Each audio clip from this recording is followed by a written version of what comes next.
नमस्कार, India news देख रहे हैं आप। मैं हूं आपके साथ आकांक्षा राजपूत। कोरोना के बढ़ते प्रकोप के चलते देहरादून में डॉक्टरों ने 5 सूत्रीय मांगों को लेकर विरोध प्रदर्शन किया है। डॉक्टरों ने अगले 1 हफ्ते का अल्टीमेटम देते हुए काली पट्टी बांधकर काम करना शुरू किया है। दरअसल हालांकि कल मुख्यमंत्री के संज्ञान लेने के बाद स्वास्थ्य महानिदेशक महोदया डॉक्टर अमिता उप्रेती ने प्रांतीय चिकित्सा स्वास्थ्य सेवा संघ के प्रतिनिधि मंडल से बातचीत भी की। मांगों पर पूर्ण सहमति न बनने से नाराज डॉक्टरों ने काली पट्टी बांधकर काम किया। अब स्वास्थ्य सचिव अमित नेगी से गुरुवार को डॉक्टर्स की मुलाकात भी होगी, उसके बाद ही स्थिति साफ हो पाएगी।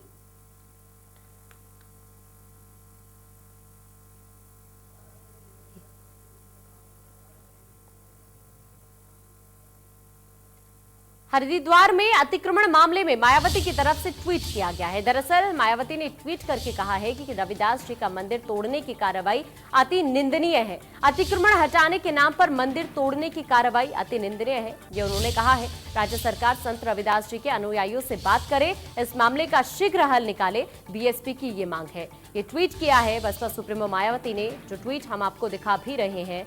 और इस ट्वीट के जरिए इन्होंने इस कार्रवाई को अति निंदनीय करार दिया है। और इसके साथ साथ उन्होंने दरअसल सरकार से मांग भी की है कि इस मामले का हल शीघ्र ही निकाले। ये ट्वीट बसपा सुप्रीमो मायावती की तरफ से किया गया है हरिद्वार में अतिक्रमण मामले को लेकर।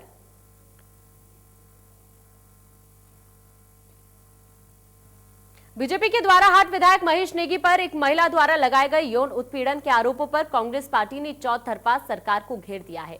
रुद्रप्रयाग में कांग्रेस कमेटी द्वारा धरना प्रदर्शन कर द्वाराहाट विधायक पर मुकदमा दर्ज कर सख्ती से कार्रवाई की मांग की है। कांग्रेस ने कहा कि बीजेपी के ऐसे चरित्रहीन विधायक को अब तक पार्टी ने ना तो बस बर्खास्त किया है और ना ही उनके खिलाफ सख्त एक्शन लिया है। ऐसे में अपने आप को स्वच्छ छवि की पार्टी कहने वाली बीजेपी महिलाओं का यौन शोषण तो कर ही रही है, साथ ही महिलाओं की आवाज भी दबा रही है। ये तमाम आरोप कांग्रेस कार्यकर्ताओं की तरफ से लगाए गए हैं। कल ही अलग अलग जगह पर प्रदर्शन भी कांग्रेस कार्यकर्ताओं ने किया था और बीजेपी विधायक के खिलाफ कार्रवाई की मांग कांग्रेस कार्यकर्ताओं की तरफ से की गई थी।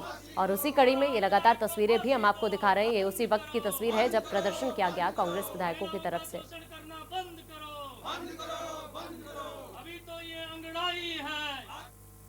बीजेपी विधायक महेश नेगी पर जिस युवती ने यौन शोषण के आरोप लगाए हैं, इंडिया न्यूज ने उस युवती से खास बातचीत की है। सुनिए आप जरा क्या कुछ कहा है उस युवती ने। उत्तराखंड में त्रिवेंद्र रावत की सरकार प्रचंड बहुमत जनता ने दिया था, 57 का कमल खिलाया था। 57 में से एक विधायक महेश नेगी जिस पर आरोप लगाया यौन शोषण का लगाया है प्रीति बिष्ट ने। बच्ची है उनकी छोटी सी, वो लगातार मांग कर रही है कि डीएनए टेस्ट विधायक महेश नेगी का यहाँ पर हो। लेकिन विधायक महेश नेगी लगातार कह रहे हैं कि नार्को टेस्ट होना चाहिए, मुझे ब्लैकमेल किया जा रहा है। 5 करोड़ की मांग प्रीति बिष्ट ने मेरे आगे रखी है। हमारे साथ इंडिया न्यूज़ में आप मौजूद हैं। क्या आपने 5 करोड़ की मांग रखी? आप ब्लैकमेल कर रहे हैं? क्यों? अगर आप ब्लैकमेल कर रहे हैं, ये उनका आरोप है, आप नार्को टेस्ट क्यों नहीं कराना चाहते? दूसरा सवाल हमारा आपसे है। मैंने विधायक को कोई ब्लैकमेल नहीं किया है। मैं अपनी बच्ची के अधिकार उनसे मांग रही हूँ, उसका नाम उनसे मांग रही हूँ। जो उनकी बेटी है उनको अपने खून को अपना नाम देने से वो पीछे हट रहे हैं। और नार्को टेस्ट तो ये है कि सच्चाई जो है वो डीएनए से सामने आएगी, ना कि नार्को टेस्ट से सामने आएगी। मैं नार्को टेस्ट नहीं कराऊंगी। अगर विधायक जी को इतना शौक है नार्को से सच्चाई सामने लाने का, तो वो अपना नार्को टेस्ट करवाएं ना, अपनी सच्चाई सामने लाएं कि वो उनकी बेटी वो है या नहीं है। वो नार्को में उनसे पूछा जाए, वो इस चीज़ को सामने लेके आए। डीएनए तो मैं करवा के रहूँगी विधायक के साथ अपनी बेटी का, चाहे मुझे उसके लिए हाई कोर्ट जाना पड़े, चाहे कहीं भी जाना पड़े। सवाल ये आकर उठता है कि आप उन्हें ब्लैकमेल कर रहे हैं, 5 करोड़ की मांग कर रहे हैं। मैं बार बार इस सवाल को लगातार रिपीट कर रहा हूं क्योंकि पूरी देहरादून के अंदर ही सवाल लगातार बार बार कहा जा रहा है, आपके चरित्र पर सवाल उठाए जा रहे हैं। मैंने उनसे कोई 5 करोड़ रुपए की मांग नहीं गई है। क्या लगता है विधायक महेश नेगी का डीएनए टेस्ट अगर नहीं होता तो आप किस हद तक जाएंगी? क्या कुछ आपकी कानूनी प्रक्रिया होंगी? डीएनए टेस्ट क्यों नहीं होगा? पुलिस को वो दबा लेंगे क्या? हाई कोर्ट को भी वो अपने ये जो सरकार है वो दबा लेगी हाई कोर्ट को भी। हाई कोर्ट से डीएनए टेस्ट होगा। नहीं, अगर यहाँ पे होगा, इस कोर्ट में नहीं होगा तो हाई कोर्ट में उनका डीएनए टेस्ट होगा। जब एनडी तिवारी जी जो थे उनका डीएनए टेस्ट हुआ तो विधायक महेश नेगी को भी अपना डीएनए टेस्ट करवाना पड़ेगा। ये बड़ा सवाल है। स्वर्गीय नरेंद्र तिवारी आज हमारे बीच में नहीं है, रोहित तिवारी भी आज हमारे बीच में नहीं है, लेकिन प्रीति बिष्ट ने उनका जिक्र यहां पर कर डाला है। उत्तराखंड की सियासत में भूचाल है, आप सड़कों पर कूदी हुई है, पुतले लगातार फूके जा रहे हैं। महेश नेगी पर मुकदमा, भारतीय जनता पार्टी के विधायक पर मुकदमा दर्ज करने की मांग लगातार की जा रही है। कांग्रेस का भी पूरे प्रदेश के अंदर प्रदर्शन है और यहां पर बात निकली है तो दूर तक जाएगी। क्योंकि आपने स्वर्गीय नरेंद्र तिवारी जी का जिक्र यहाँ पर किया, डीएनए टेस्ट यहाँ पर हुआ था तो रोहित शेखर को उन्हें अपना पुत्र मानना पड़ा था और एक बुढ़ापे के दौरान उनकी फिर उनका विवाह भी हुआ था। वो भी कुछ हमें यहाँ पर जो तस्वीर हमने उत्तराखंड के अंदर देखी थी। क्या लगता है आपको, महेश नेगी ने क्या सपने दिखाए थे आपको? भारतीय जनता पार्टी के वो विधायक आज हैं, कुछ अरमान जगाए थे आपके अंदर, या फिर आपने ही उनको गुमराह किया था? ये सवाल भी आज यहाँ पर आपसे बनता है। मैं उन्हें क्यों गुमराह करूंगी? मुझे गुमराह करना होता तो बच्चा ही पैदा नहीं होता, बात तो वहीं पे खत्म हो जाती। मैं उन्हें गुमराह करने वाली होती कौन? गुमराह तो अब वो जनता को कर रहे हैं, पुलिस को कर रहे हैं और साथ साथ मुझे भी कर रहे हैं, जबकि उनको पता है बच्चा उन्हीं का है, फिर भी वो डीएनए टेस्ट से पीछे हट रहे हैं। मेरी तो शुरू से लेकर अभी तक एक ही मांग है, सिर्फ डीएनए की। फिर ये नार्को, ये सब आज 10-12 दिन के बाद जब उन्होंने नार्को की बात निकाली है, ये नार्को की बात बीच में आई कहाँ से है? मैं तो ये पूछना चाहती हूँ उनसे। लेकिन आपको मालूम था कि विधायक का अपना परिवार है, उनके अपने बच्चे हैं, फिर उन्होंने आपके साथ जो संबंध बनाया जैसा कि आपके अनुसार, तो आपको कैसा मालूम था कि वो आपके बच्चे को अपना नाम दे देंगे? आपने बच्चे के होने से पहले भी आपने उनसे बात की होगी या नहीं की, या फिर उस वक्त आपने इस बात को दबा के रखा था? नहीं, उन्हें सारी बातें पता थी। उन्होंने मुझे बोला था कि बच्चे को मैं अपना नाम दूंगा, अपने परिवार को खुद मैनेज करके मैं बच्चे को नाम दूंगा। उसके बाद फिर क्या, जब आपका बच्चा हुआ कि उसके बाद क्या विधायक मुकर गए? हाँ जी बिल्कुल, मैंने 5 अगस्त को उनसे बात करी यहाँ पे आने के बाद। उसके बाद वो कहने लगे मैं कैसे मान लूँ, बच्ची मेरी है। तो मैंने कहा आप डीएनए टेस्ट करा लो। बोलने लगे मेरे चुनाव हैं 2022 में, अगर ऐसा कुछ होता है तो मैं सुसाइड कर लूँगा, मैं मर जाऊँगा। एक और आखिरी सवाल आपसे कर रहा हूँ मैडम, ये आप दोनों के बीच के जो आपसी संबंध रहे, जो रिश्तेदारी, कैसे आप दोनों एक दूसरे के संबंध में आए, कैसे एक दूसरे के टच में आए? क्योंकि ये जो बात है लगातार निकल कर, जब भी महेश नेगी से जब मीडिया सवाल करती है तो उनका लगातार कहना होता है कि ये गुमराह किया जा रहा है, आपके साथ कुछ राजनीतिक पार्टियां हैं वो संरक्षण दे रही है, उनको बदनाम करने का काम किया जा रहा है, या फिर उनसे पैसों की लंबी फिरौत की मांग की जा रही है, उनका जो राजनीतिक करियर उसे खत्म करने की बात की जा रही है। क्या सच में ऐसा है? जिस तरह से ये मेरे करैक्टर को आजकल 2 दिन से लगातार ब्लेम कर रहे हैं, सिर्फ मेरे करैक्टर के बारे में बोल रहे हैं, तो इनसे तो मैं ये कहना चाहूँगी कि गोलियों के बल पे ना दूसरों की लड़कियों का रेप करना और दूसरों को ब्लैकमेल करना बहुत इजी होता है। और उसके ऊपर वही बात हमेशा जो मुझे बोलते थे कि मैं तुम पे ब्लैकमेलिंग का केस कर दूंगा, मैं तुम्हारे पति को गोली से मार के तुम पे उल्टा केस लगा दूंगा, और यही बात आज सामने आई है। इन्होंने यही किया, मैंने अपनी बच्ची का हक मांगा है तो इन्होंने ब्लैकमेलिंग का केस मेरे पे लगा दिया है उल्टा। सरकार से क्या उम्मीद होगी उत्तराखंड की? आखिरी सवाल आपसे। इन सब चीज़ों को देख के तो सरकार से मुझे कोई उम्मीद ही नहीं लग रही है, क्योंकि सरकार अपने बीजेपी अपने ऐसे विधायकों को पता नहीं कब तक बचाते रहेगी, जिन विधायकों ने हजारों लड़कियों को, ऐसी पीड़िताओं को ऐसे दुखी करके रखा है। और अब तो बच्ची है, मेरे पास प्रूफ है, तो विधायक जी सामने आए, अपना डीएनए टेस्ट कराएं और सरकार भी उनको सामने आने के लिए कहे। और सबसे पहले तो उनको अपने ऐसे विधायक को निष्कासित करना चाहिए जिससे उनकी पार्टी का नाम खराब हो रहा है। एक आखिरी सवाल करो, अगर विधायक डीएनए टेस्ट करा लेते तो क्या उसके बाद आप नार्को टेस्ट कराने के लिए तैयार होंगी मैडम? जी बिल्कुल, विधायक जी का डीएनए टेस्ट करा लेते हैं तो मैं नार्को टेस्ट के लिए तैयार हो जाऊंगी। तो प्रीति को आपने सुना, प्रीति ने अपनी बात कही है, साफ तौर पर कहा कि उन्हें उत्तराखंड की सरकार पर विश्वास नहीं है। सवाल इस बात का है कि आखिर ये बच्चा किसका है? बच्चे के हक के लिए इस वक्त प्रीति लड़ाई लड़ रही है। विधायक महेश नेगी या उनके परिवार का साफ तौर पर कहना है कि 5 करोड़ रुपए की हमसे मांग की गई है, हम चाहते हैं कि महिला झूठ बोल रही है, उनके साथ राजनीतिक दलों की बात की जाए, एक गैंग है, इनका नार्को टेस्ट कराया जाए। लेकिन युवती का कहना है कि मेरी जो लड़ाई है वो लड़ाई है बच्चे के लिए, ये बच्चा किसका है और बच्चे का पता चलेगा डीएनए से, ना कि नार्को टेस्ट से। सुभाष के साथ रतन नेगी, देहरादून। उधर हरीश रावत ने प्रणब मुखर्जी के निधन पर शोक जताया है। हरीश रावत ने प्रणब मुखर्जी को श्रद्धांजलि भी दी है। उन्होंने कहा है भगवान उनकी आत्मा को शांति दे, उनके परिवार को ये दुख सहने की शक्ति दे।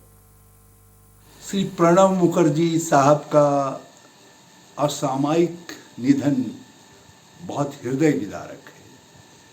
करोड़ों हाथ भारतवासियों के और दुनिया भर के भगवान की तरफ उठे हुए थे कि वो उनके जीवन के ऊपर जो संकट है उससे उबर करके फिर से देश का और समाज का नेतृत्व करें।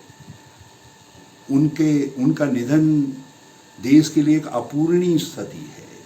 इस समय जब देश में चतुर्दिक चुनौतियां हैं, प्रणब मुखर्जी।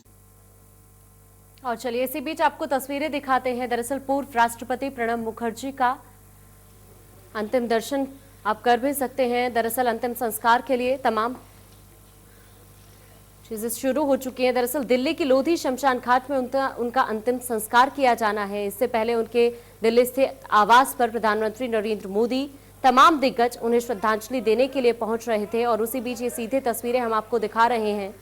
आज 2:30 बजे वक्त रखा गया है। दिल्ली की लोधी शमशान घाट पर उनका अंतिम संस्कार किया जाएगा और यह अंतिम यात्रा उनकी दरअसल कल उनके निधन की खबर उनके बेटे अभिजीत मुखर्जी की तरफ से ट्वीट के जरिए दी गई थी। 10 अगस्त को वो अस्पताल में भर्ती हुए थे, लंबे वक्त से बीमार चल रहे थे और उसी बीच उनके बेटे की तरफ से ये निधन की खबर कल सामने आई है। दरअसल 10 अगस्त को ही उनकी कोरोना रिपोर्ट पॉजिटिव आई थी। खुद प्रणब मुखर्जी ने इस बारे में जानकारी ट्वीट करके दी थी, लेकिन लंबे वक्त से जिस तरह से वो बीमार चल रहे थे, कल सुबह तबीयत उनकी ज्यादा बिगड़ने लगी थी और उनके बेटे की तरफ से ये खबर तभी सामने आई कि अब प्रणब मुखर्जी हमारे बीच नहीं रहे हैं और ये उनके अंतिम यात्रा की तस्वीरें आपकी टीवी स्क्रीन पर है। आप देख सकते हैं कोरोना काल चल रहा है और इसी बीच तमाम गाइडलाइंस, तमाम प्रोटोकॉल्स का पालन करते हुए उनकी ये अंतिम यात्रा, ये तस्वीरें आप देख सकते हैं। राजनीतिक सफर की उनकी अगर हम बात करें, 1984 में भारत के वित्त मंत्री वो बनाए गए थे। 1995 से 1996 तक पहली बार विदेश मंत्री वो रहे। 1997 में उन्हें उत्कृष्ट सांसद भी चुना गया। मनमोहन सिंह सरकार में वित्त मंत्री वो रहे हैं। 2012 से 2017 तक देश के राष्ट्रपति रहे हैं और जो योगदान उनका रहा है भारत की राजनीति में, वो हमेशा याद भी रहेगा। ये अंतिम दर्शन और इसी बीच ये अंतिम सफर उनका, आपकी टीवी स्क्रीन पर तस्वीरें। हालांकि जिस तरह के वो इंसान थे, तमाम पार्टी के लोग उनके पास जाते थे, उनसे सुझाव लेते थे, अगर किसी तरह की कोई समस्या होती थी उस बारे में उनसे चर्चा करते थे और जिस तरह की उनकी छवि रही है, वाकई देश कभी नहीं भूल पाएगा प्रणब मुखर्जी को। प्यार से प्रणब दा उन्हें कहा जाता था। 7 दिन के शोक का ऐलान भी किया है उनके निधन के बाद। केंद्र सरकार की तरफ से पूर्व राष्ट्रपति प्रणब मुखर्जी के सम्मान में ये 7 दिवसीय राष्ट्रीय शोक की घोषणा की गई है। हालांकि प्रणब मुखर्जी के निधन पर उधर पश्चिम बंगाल की ममता सरकार ने भी आज राज्य में शोक घोषित किया है और उधर राष्ट्रीय शोक घोषित किया गया है केंद्र सरकार की तरफ से 7 दिन के लिए। लेकिन यह अंतिम सफर की तस्वीरें हम आपको दिखा रहे हैं। सियासत के शिखर पुरुष प्रणब मुखर्जी की यह अंतिम यात्रा, जिसकी तस्वीरें आपकी टीवी स्क्रीन पर है। दरअसल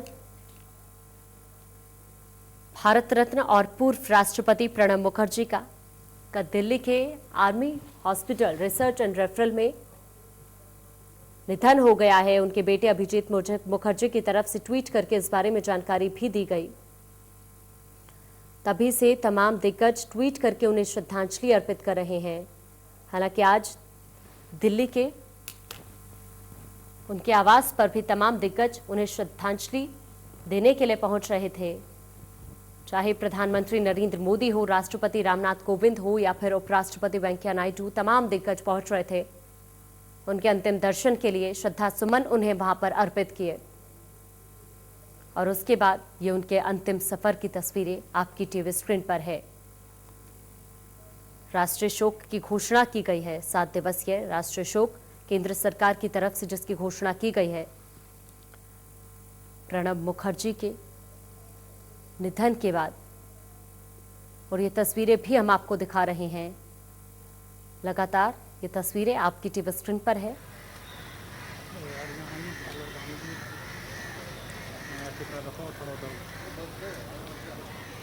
दिल्ली के लोधी शमशान घाट में आज उनका अंतिम संस्कार किया जाना है और ये अंतिम सफर की तस्वीरें आपकी टीवी स्क्रीन पर है।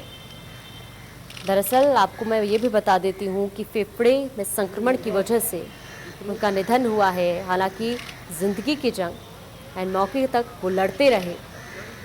राजनीति का योद्धा तो कहा ही जाता है, लेकिन जिस तरह से 10 अगस्त को हॉस्पिटल में वो एडमिट किए गए थे, कोरोना रिपोर्ट भी उनकी उसी वक्त पॉजिटिव आई थी। उसी दिन इस बात की जानकारी भी उन्होंने दी थी। योद्धा की तरह वो कोरोना से भी लड़ते रहे, लेकिन कल शाम वो जिंदगी की जंग हार गए। उनके बेटे की तरफ से ट्वीट करके ये जानकारी भी दी गई। क्या कर रहा है? प्रधानमंत्री नरेंद्र मोदी ने भी कल उन्हें श्रद्धांजलि तभी अर्पित की कि ट्वीट के जरिए उन्होंने एक फोटो शेयर किया अपना और प्रणब मुखर्जी का।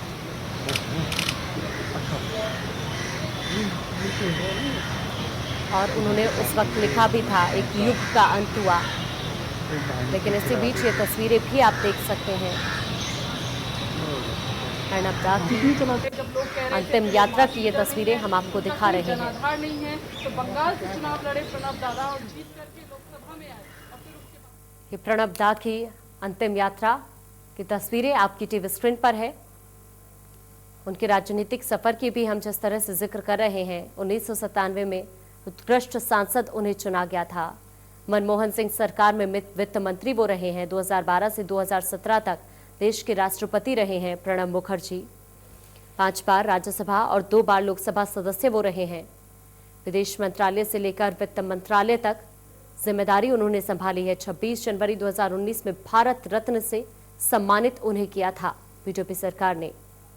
5 बार राज्यसभा के सांसद वो रह चुके हैं और 2012 से 2017 तक का वो सफर जब वो देश के राष्ट्रपति रहे हैं और जो उनका योगदान रहा है देश की सियासत हो या फिर देश के विकास में, वो वाकई हमेशा देशवासियों को याद भी रहने वाला है।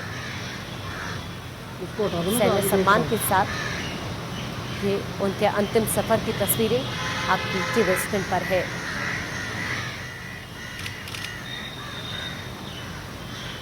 राजनीति के योद्धा भी उन्हें कहा जाता है।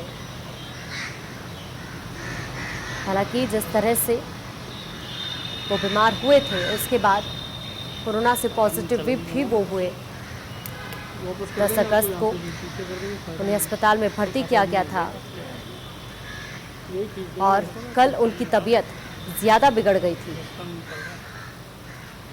जिसके बाद शाम को ये दुखद खबर उनके बेटे ने ट्वीट करके दी है। और ये ट्वीट जैसे ही सामने आया वाकई पूरे देश में शोक की लहर थी।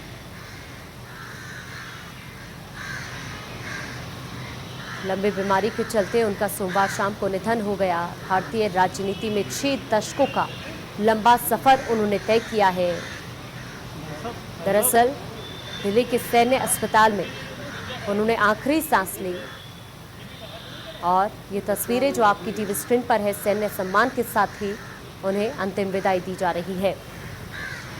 देश के सबसे कद्दावर नेताओं में से एक वो माने जाते रहे हैं। हालांकि ये भी कहा जाता है कि उनके राजनीतिक जीवन में 2 बार ऐसे भी मौके आए हैं जो प्रधानमंत्री बनते बनते रह गए थे। 70 के दशक में सियासत में कदम रखने वाले प्रणब मुखर्जी केंद्र में वित्त, रक्षा, विदेश जैसे कई अहम मंत्रालयों की जिम्मेदारी संभाल चुके हैं। 2012 से 2017 तक भारत के राष्ट्रपति वो रहे हैं। मोदी सरकार ने देश के लिए उनके योगदान को सम्मान देते हुए उन्हें भारत रत्न की उपाधि से विभूषित भी किया था। पिछले ही साल उन्हें इस सम्मान से नवाजा गया था। कांग्रेस के दिग्गज नेता वो माने जाते रहे हैं। हालांकि इसके बावजूद भी मोदी सरकार द्वारा उन्हें देश के सर्वोच्च नागरिक सम्मान के लिए चुना गया था। पिछले साल जिस तरह से उन्हें इस सम्मान से नवाजा गया था, कांग्रेस के दिग्गज नेता रहे, लेकिन उनके सम्मान में कोई पार्टी कोई भी कसर नहीं छोड़ती थी। कोई भी नेता हो वो भी उनसे अपनी किसी भी समस्या को लेकर चर्चा कर लेता था। शांत स्वभाव के थे बड़े। 2012 से 2017 तक देश के राष्ट्रपति वो रहे हैं और ये तस्वीरें आप देख सकते हैं कि किस तरह से सैन्य सम्मान के साथ उनका अंतिम संस्कार की जो प्रक्रियाएं हैं वो शुरू हो चुकी हैं। ये अंतिम दर्शन और ये अंतिम सफर की तस्वीरें आपकी टीवी स्क्रीन पर है राष्ट्रपति प्रणब मुखर्जी की।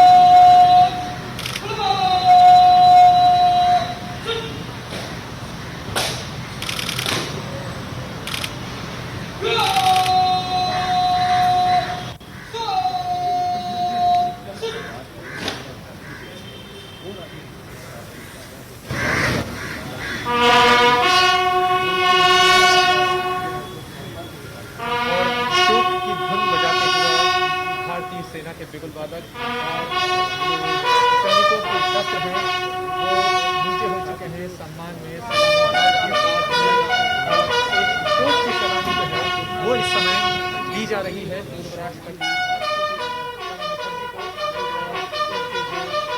अन्य परिजन जो उनके पार्थिव शरीर को लेकर अंदर गए थे वो भी अब बाहर आने लगे हैं। जिसमें उनके बेटे अभिजीत मुखर्जी जो हैं वो नजर आ रहे हैं, वो भी बाहर आ रहे हैं और यहाँ से प्रणब मुखर्जी इस देश से, इस धरती से यहाँ से विदा हो रहे हैं।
तो आपको बता दें कि आप तस्वीरें लगातार देख रहे हैं। प्रणब बाग को तमाम लोगों की तरफ से श्रद्धांजलि दी जा रही है और अब उनका अंतिम संस्कार भी किया जा रहा है। ये लगातार तस्वीरें हम आप तक पहुंचा रहे हैं।